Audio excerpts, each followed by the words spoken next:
Story time. Listen, so, many of you know that I started out working in stage plays, singing background. I was an understudy. I was a background singer. I sold programs. I worked in the office on Mondays. I was paying my dues. And so when I started, I agreed to be the understudy with the promise or the thinking that the next season of the show, I would get a role. And so we were in rehearsal for the next show, and all the A-listers, all the national artists were there, and everybody was doing their part. And so I sang my part. And when I sang my part, I felt really good about what I did. The room responded well. But the head guy at the time told me that I wasn't good enough. He told me that I wasn't good as the other people in the room. And he kind of went on and on in the room to where in my mind it clicked that he wasn't just trying to let me know whether I did good or bad. He was trying to make me feel bad about what I did. And when I realized that that's what was happening, when he finished his rant, I began mine. And I told him, I didn't come here to be a background singer, and I know that I did a good job. And he began to laugh. He didn't say, no, you didn't. He laughed because I caught what he was trying to do. Here's the lesson that I learned. It was never his responsibility to be confident in me.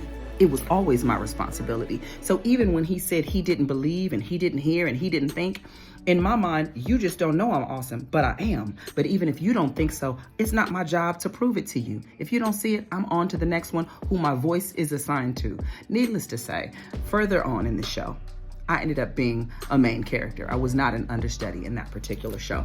But me standing up for myself, it did a lot for me, but it also let him know that you're not gonna play with my head. Sometimes, y'all, people know just how good you are. They know you're amazing. They don't want you to know because they know that you'll require more once you know.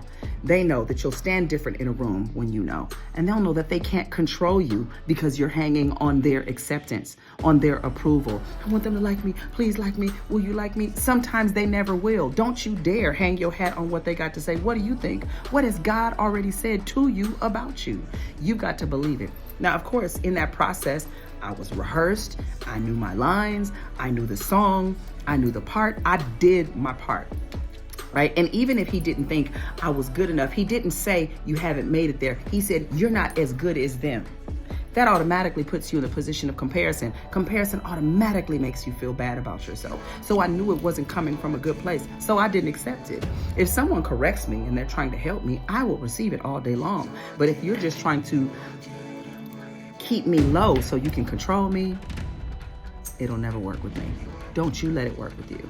Don't you let somebody steal what you know to be true about yourself. If you good, be good, right? Deal with your esteem issues because a lot of that will affect how you respond to things. Learn who you are, know whose you are, be excellent at what you do, and stand 10 toes down on what you know to be true about yourself. All right? Love you and I mean it. Have a good day.